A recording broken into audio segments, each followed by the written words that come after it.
Who are you? What are you able to do? What are you able to withstand? And what are you willing to do? If you can answer those questions, you're probably pretty tough. Not in a macho, I can kick your ass in a bar fight kind of way, but truly tough, on the outside and the inside. That's according to our guest this week. His name is Greg Everett. He's a national champion weightlifting coach, a documentary filmmaker, and the author of Tough, Building True Mental, Physical, and Emotional Toughness for Success and Fulfillment. But first, this is the Fit Mess, where together we learn to develop habits that help us live beyond our mental health struggles to create happier, healthier lives. He's Zach. He lives in the future with his anxiety. He's Jeremy, and he lives in the past with his depression. And we get together once a week in the present to share the obstacles we face and how we overcome them. And Zach, we talk a lot about masculinity on this show and the idea of being tough. And that's something that I've really struggled with my whole life. And I was thinking about it the other day when I was out changing a flat tire on my car. I'm driving home, ran over something, blew a tire. Luckily, I got home so I could embarrass myself in my own driveway instead of on the side of the road. But I mean, I'm sitting there, I'm having to read the directions. I'm like, okay, first of all, where is the jack? Oh, good, I found it. How does this thing work? Okay, good. Like, I don't instinctively know these things. I don't know that all men do, but I get the sense that most men would take the instructions and go, okay, good, I'll use that to kneel on. And now I'm going to do the real man work of changing this tire.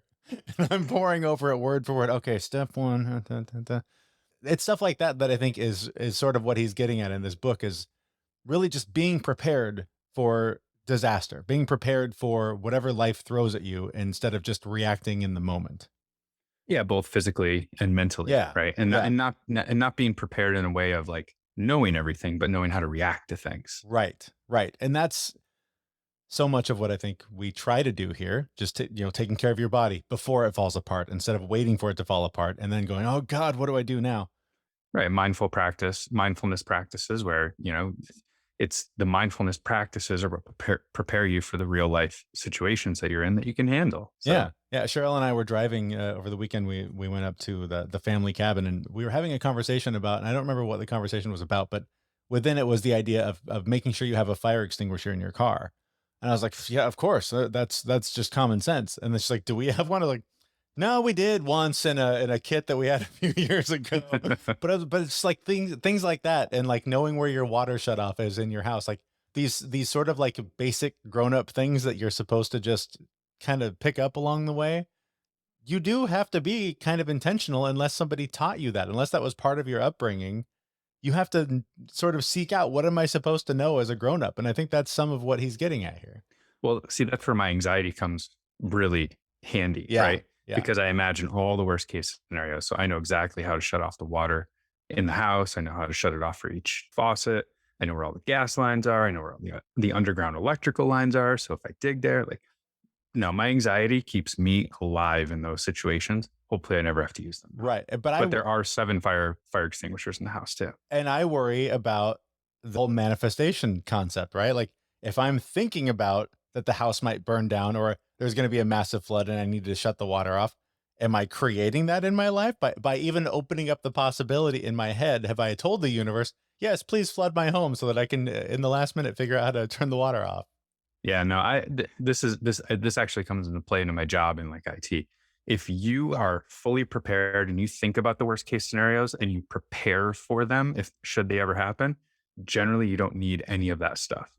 But if you don't prepare, if you don't think about it, if you just put it off, that's when you really need it. And the universe will answer in kind. Oh, you didn't do anything about it? Well, let me just throw this your way. See how you handle that. Exactly.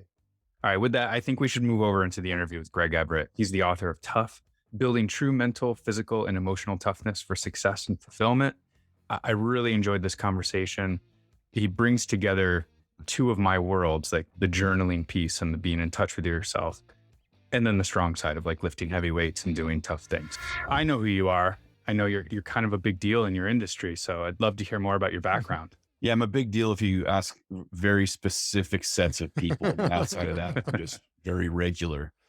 What I would be known for is as a coach of the Olympic sport of weightlifting. So I've been doing that for many years. The first weightlifting book I put out, Olympic Weightlifting, a complete guide for athletes and coaches. I put that out the end of 2008, I believe. It's in its 3rd edition now.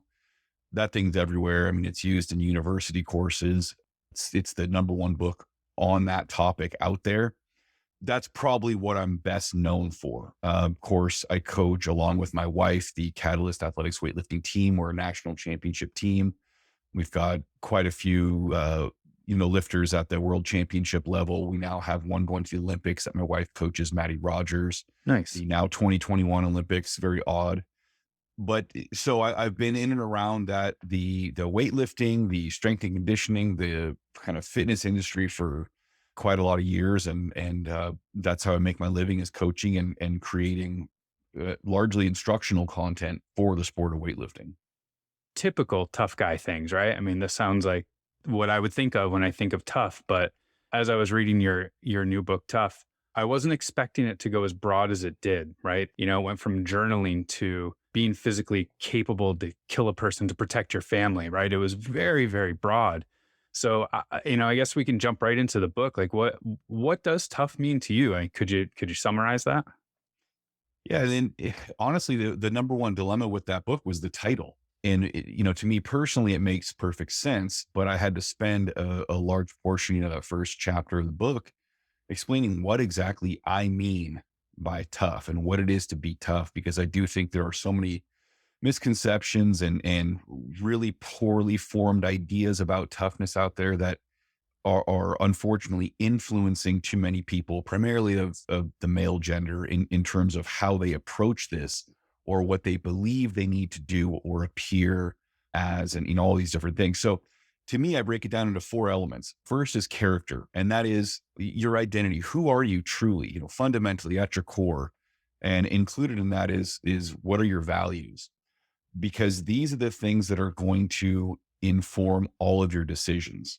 And so if you're not intimately familiar with those things and you are not actively determining what those things are, it's impossible to truly take responsibility for yourself in the course of your life, because you're making these apparently arbitrary decisions. You're unable to commit to things long term. You're unable to really be content and find fulfillment because you don't know what it is that's going to deliver you to those things. Next is capability. And this is, again, the typical tough guy persona or image. Is capability is very much a physical trait, right? Is the ability to be strong and to beat people up and be tough in the bar, whatever it is. And there certainly is that element, right? You do need to be physically capable as much as possible, but in very broad terms. So what we're looking for is the ability to really handle yourself in any physical activity, the totally unpredictable and unusual to the day-to-day, mundane, whatever. So it's not just being strong, it's having the endurance and the durability to sustain long-term efforts that become necessary for whatever, unexpected circumstances. But really critically, this includes knowledge and experience. This includes understanding how things work, why things happen. Because what we're trying to do with capability is be prepared as well as possible for anything we encounter, novel experiences. We want to have so much experience and so much knowledge in broad areas that when we encounter those novel experiences, which we've never run into before, we can figure our way through those things successfully, rather than just throwing our hands up in despair because we just have no idea where to even start.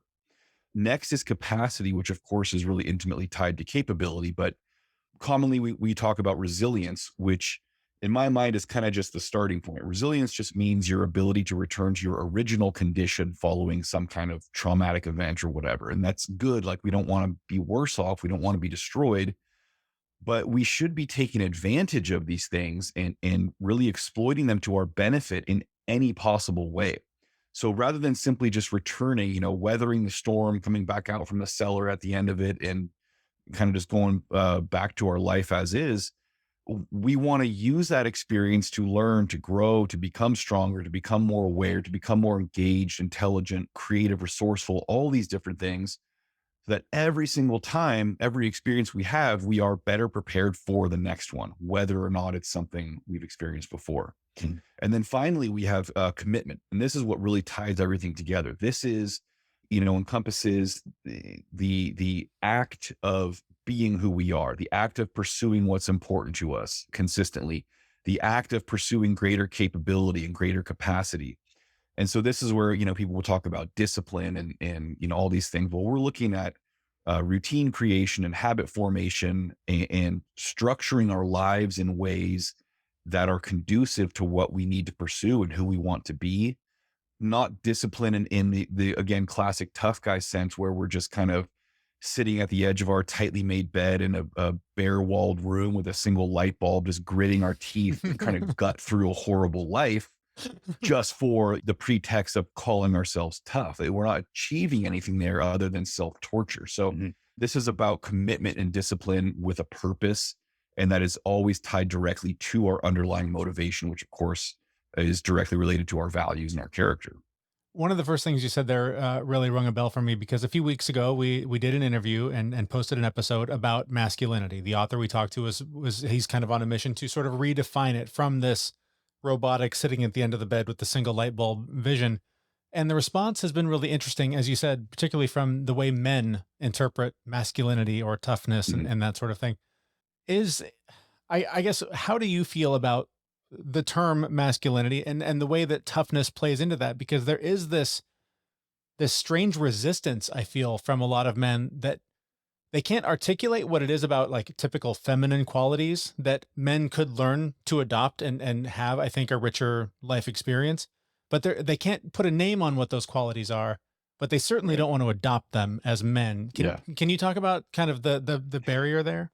Yeah, and this is you have so many layers to it, and I think a big part of the problem is our infatuation with labeling and categorizing everything. Like, this trait has to be feminine, this trait has to be masculine. That's the number one problem.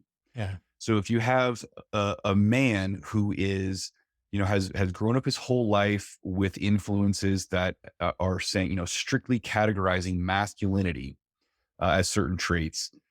And then you're saying, well, I want you to do these things, which are conventionally more feminine traits.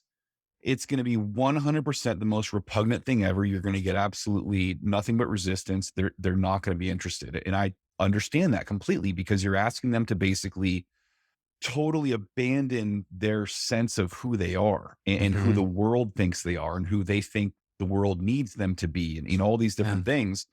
It's like telling someone that they have to be a totally different person. And so I think that's number one. We got to get rid of those labels fundamentally. And I'm not saying you can't use them, but like they can't be the end all be all of what we're talking about. And so what we need to look at is just human characteristics. And we can say that, okay, generally maybe women tend to be a little more emotionally honest. Like, they can express themselves and articulate what they're feeling and what they need a little better. Although at the same time, we could argue maybe they take that too far sometimes. And then men are the exact opposite, where we tend to internalize everything, refuse to communicate. We're like the least emotionally demonstrative human beings on earth, and to our detriment to a great extent. And so when it comes to masculinity, emotions is the perfect place to start, because you first have to re-understand what emotion is. It is not touchy-feely, dabbing your eyes with Kleenex while you talk to a counselor stuff. Like, that's some of it, but emotion is really your body's physical responses to experiences, right? So that includes that knot in your stomach when you're afraid of something, but it's this unknown threat. Or it's that immediate physical reaction where you step off a curb and almost get hit by a car because you're an idiot and didn't look. You're looking at your phone. That's all emotion too, right? So we have to, as men, as human beings, because even a lot of women who are like, I'm going to get tougher, that's one of the things they do is they try, I'm going to stop being so emotional. Well, no, you don't stop being emotional. We have to experience these things as our bodies intend and benefit from them. Because you ask anybody, well, what makes you happy? And they're like, well, being with my family or climbing mountains. And it's like, well, what makes you happy about those things is the way they make you feel. That is emotion, right? You're not pleasurably overwhelmed with intellectual thoughts about mountain climbing. Like, that's not what's making you happy when you do that, even though the intellectual side of it could be enjoyable.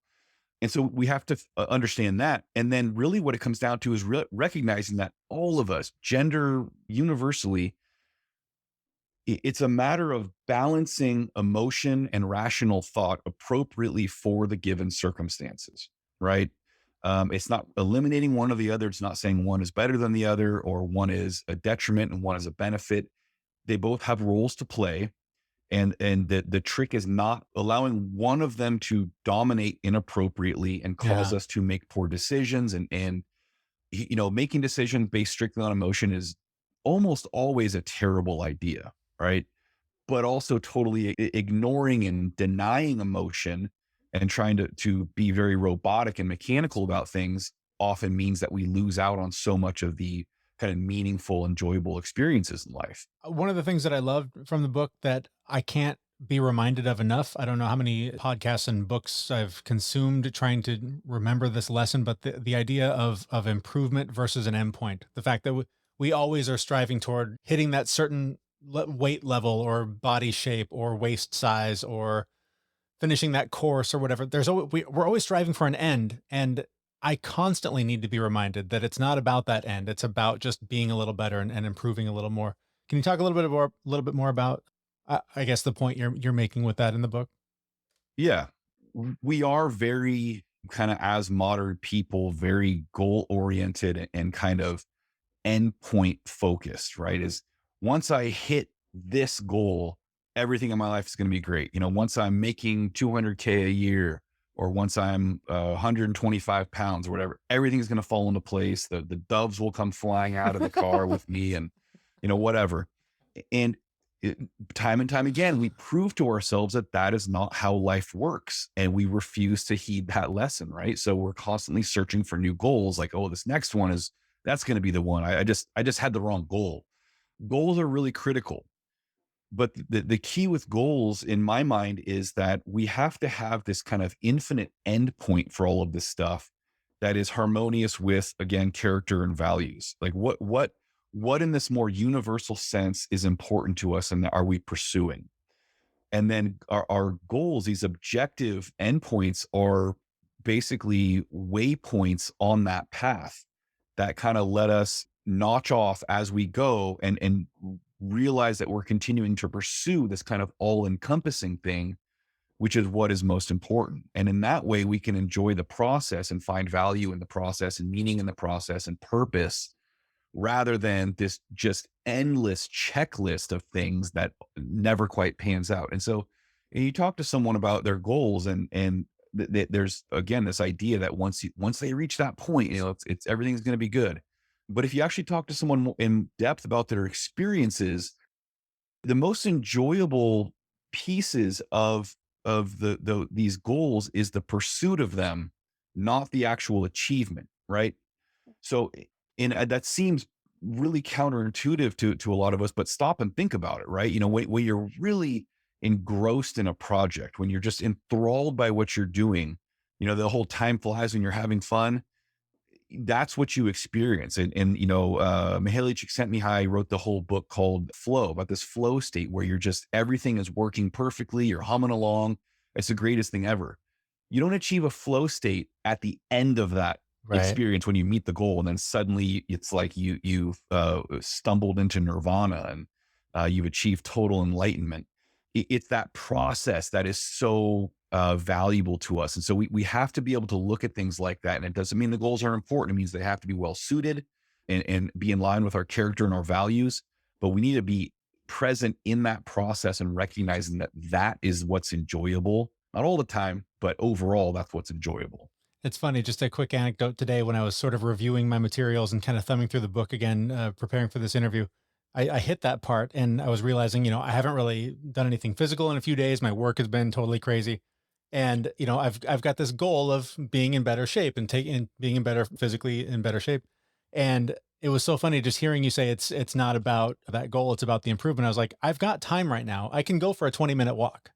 Yeah. And it's so funny how I think not having a goal can maybe seem intimidating, but it also can be liberating because it's not about where am I going to be in a year. It's about what can I do right now to get a little closer to that. And I just thought that was Right. really important and a great reminder for me again, and just sort of reframing how we reach those goals and not putting so much emphasis on the end and more on the journey. Well, and I use the analogy of, if you're going to walk a mile, you can sit there and count your paces. Like, okay, a mile for a guy my size is about 2,000 steps. So you take one step and you're like, I got 1,999 steps to go. And so you can look at it that way, or with every step you're taking, you can be counting the progress, right? So it's totally dependent on your perspective, how kind of discouraging or how galvanizing that experience is. And looking at the things that you are pursuing and watching your progress and marking that off along the way with those intermediate goals. That's how you maintain motivation and commitment and find that sense of contentment and fulfillment, rather than if we just focus on the end point, we're only there for a moment. Yeah. The whole rest of the time, then we're miserable. Totally. Yeah. The journey is so much more important. I want to ask you about the topic of ego, and specifically, I think in your line of work, there's probably, I know I experience it with my workouts. I'm coming back from some injuries and have had to use like an empty bar in any of my lifting, and my ego does not like that in any way, shape, or form. Right. Fortunately, I've got a great coach who's helping me through this and keeping me light on the loads, and I'm getting better and I'm seeing the improvement, but I'm not really going for a goal, right? I'm just going to make sure that I have movement without pain and appropriate movement. So I'd love to hear your take on the ego and how we can make it go away, or really not pay as much attention to it in lifting or just in life in general. Yeah, I think it all comes down to our concern over other people's perceptions of us, right? So if you can find out how to eliminate that concern, that problem disappears magically, right? So you can then be focused on exactly what it is you are pursuing. So your purpose there is to be able to move well, pain free. You're by yourself in your garage doing that, no problem. You're focusing on that. It's great. It's awesome. Now suddenly you go into a gym with a bunch of other people in there.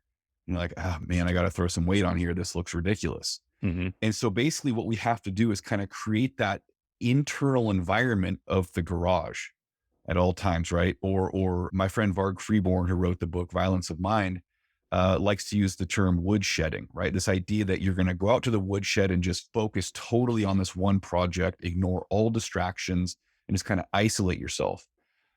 It's that same idea. We just have to create that environment internally, and that ability to shut off that concern, that worry, that focus on what everyone else is thinking of us is the key to being able to pursue what's important to you without disruption, without, these totally unnecessary side steps to like, well, I was doing great here, getting better. And then all of a sudden I went to the gym and there's all these girls looking at me. So I loaded up a bunch of weight and now I just took 10 steps back and I've got to start this process over again. Mm-hmm. And the reality is, and this is something it took me many years to learn because I was a really self-conscious kid. Those girls aren't looking at you. They couldn't care less what you're doing, right? Mm-hmm. Those guys aren't looking at you. They don't care. And if they do, it's because of some emotional, psychological baggage they have that they need to work on with their own therapists. You know what I mean? So it's like when you let yourself get wrapped up in that sort of thing, you're shooting yourself in the foot. And so I'm not saying it's an easy process to let go of that, but it is something that we have to pursue consciously every single day. And the easiest way to do it is the moment you start feeling yourself kind of diverge from what you know is your correct path is why? Just ask yourself, why am I reacting this way? What am I concerned about? What am I worried about? And the more you can kind of talk it out with yourself and it's like, well, that other guy over there is super strong and big and he's probably, laughing at me. Okay, he's probably not, but even if he is, do you know him? Are you ever going to know him? Are you ever going to need him to care about how strong you are? And the answer is almost always no. Mm-hmm. And so it's this incredibly liberating realization that you can have multiple times throughout the day where you just kind of are setting yourself free to pursue what's meaningful to you rather than being so tied up with that ball and chain of everyone else's perception of you. A lot of this reminds me of a lot of the Stoic teachings that I've read. Do you draw some inspiration from that? Just that sort of that pursuit of the virtuous life and chasing your own development of your own character and your own self more so than achieving some external reward?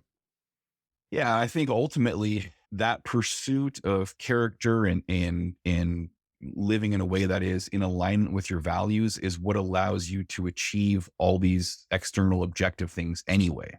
Yeah. Right. So it's something I talk about as a coach. Stop worrying about what everyone else is doing. Everyone freaks out about what their competition is doing. You cannot control anything about that unless you're going to go, Tanya Harding one of them or something, which I do not recommend as a professional coach, to be clear. But what you can focus on is yourself improving, constantly assessing, reassessing, and addressing your shortcomings, your weaknesses, whatever. And that is how you become better than other people anyway. Becoming better than you were yesterday is how you get better than who everyone else is today anyway. So no matter how you look at it, you're focusing on what's most important to you is what's going to get you to any other goal you can come up with. And it's going to actually make you happy in the end versus starting with that external goal and trying to reverse engineer it. That's how you end up with silly stuff like trying to prove your dad wrong because he was mean to you as a kid, or going into some business that it makes you absolutely miserable because that's traditional where you're from, or whatever the case is. And then you avoid the midlife crisis. So it's all very convenient. Yeah. I love the book. I was surprised by how much it covered, but are there any last words, last things you want to tell everyone? Yeah, I think you should all buy my book. Yes. No. Great idea. I you make the have joke. the most amazing dry sense of humor. I absolutely love it. So My please salesmanship go is on. incredible too. Make the joke where a publisher and editor's worst nightmare is they say, well, who's your audience for the book? You're like, everyone, because 99% of the time that's utter nonsense. But I really feel like it's a fair point with this book because so many people are kind of either maybe not turned off by the title, but they see it and they say, well, I'm not trying to be tough. I'm not trying to get into some like special forces selection program. This is not for me. And so I think that again is the drawback of that title, is that it's unclear how much this covers and how appropriate it is for people who are not trying to be the classic tough guy. And that's the whole point, really, is to learn that that is not an important thing to pursue. It's a counterproductive thing to pursue. And so this is really, that's what the subtitle is all about, is finding the emotional, the mental, and the physical abilities and traits that are going to allow you to pursue life, find purpose, have a sense of meaning, and enjoy your day to day. And with that, where do we learn more about you and pick up the book and all that? Becomingtough.com or the Instagram account at Becoming Tough is all about the book. So you can get it any way you like from pretty much anywhere around the world. And then if you are just looking for general stuff, on Instagram is at Catalyst Athletics or catalystathletics.com. And that just covers every single thing I'm up to. Fantastic. Thank you so much for your time. This has been a great conversation, and congratulations on the book. Thank you, guys. I appreciate it. All right. That's our interview with Greg Everett, the author of Tough, Building True Mental, Physical, and Emotional Toughness for Success and Fulfillment. I really liked when he was talking about character, and it really reminded me of that saying, like, how you do anything is how you do everything. Mm-hmm. I couldn't stop thinking about that. Like if you really have that strong character underlying your life, like everything that you do is going to have meaning and purpose for you. Mm-hmm. And, the success, the money, whatever it is you're looking for, like that stuff will come if you're just being true to yourself and being true to your own character. Well, and it's funny to me, of the 4 C's, commitment was the one that stood out to me, because anytime that I have just decided, like deep in my bones, this is who I am now, this is what I do now, the success follows. The idea of riding a bike 10 to 20 miles a day as a commute to work, before I did it, I would have laughed in your face. But it was my brother who one day just said, dude, you're just that weird guy that rides his bike to work now. Just make that decision and you'll do it. And like within a week, I was doing it because I was like, yeah, I am that guy. I can be that guy. I'm that guy now. And it totally just changed my life forever. And so when I do make decisions like that, like whenever I've done some sort of a workout routine, like a Beachbody thing, I'm like, I'm just going to finish this. Then I do it because it becomes this deeper commitment rather than, yeah, I'll try, I'll make sure I can try and carve out some time every day, or I'll just try and go for a run every day. Like it's Yoda, right? It's do or do not. There is no try. Yep. Anytime I tell myself, I'll make some time, I'll try and do that. I'm going to fail. So there is just this deep, just solid commitment that you have to make to whatever it is that you're trying to accomplish. And I think I think when you have a well-defined character, it's easier to make those commitments and follow through with them. Yeah. And then his point about the journey being, well, you asked the question, right? Yeah, The journey yeah. being more important than the actual end goal. And I have to remind myself of that all the time to stick with my plans, because I'll talk about weightlifting just because that's kind of his jam.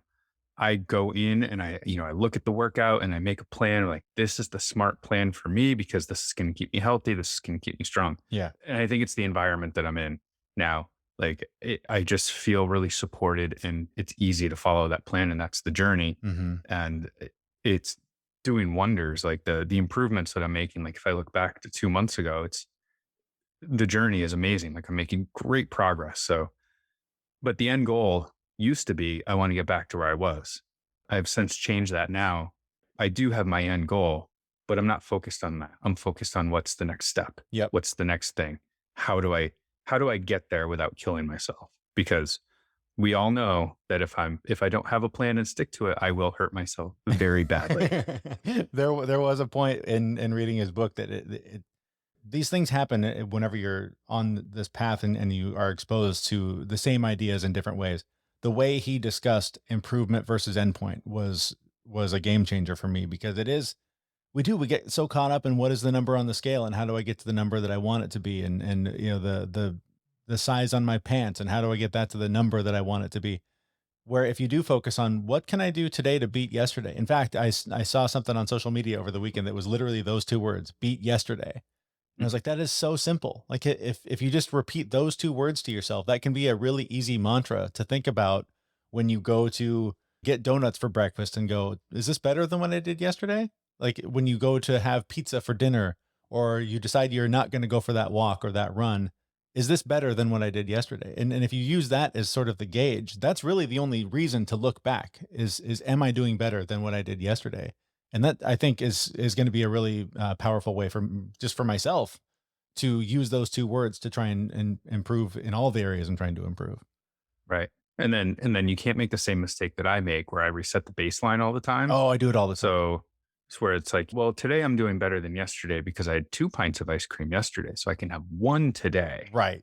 Yes. Right. You can't throw the fight. You can't eat a whole pizza today so that tomorrow you can just not eat a pizza and win. You gotta be a little more, have a little more integrity than that, I think. Well, you have to have more character. And character. Right? Yes. And exactly. character. All right. Well, we'll thank Greg Everett for an awesome interview and just different ways of thinking about these things. I know my definition of being tough was already not the norm, but is now a little bit different after reading his book and talking to him. So I think we'll wrap it up there unless there's anything else. Just make sure you visit our website, thefitmess.com, where you can subscribe to the show and sign up for the newsletter and send us all kinds of great messages and ratings and reviews on whatever podcast player you're using. And we'll be back next week with a brand new episode at thefitmess.com. Thanks for listening. See you, everyone. We know this podcast is amazing and doesn't seem to lack anything, but we need a legal disclaimer. Prior to implementing anything discussed in this podcast, it is your responsibility to conduct your own research and consult your physician. You should assume that Jeremy and Zach don't know what they're talking about, and they're not liable for any physical or emotional issues that occur directly or indirectly from listening to this podcast.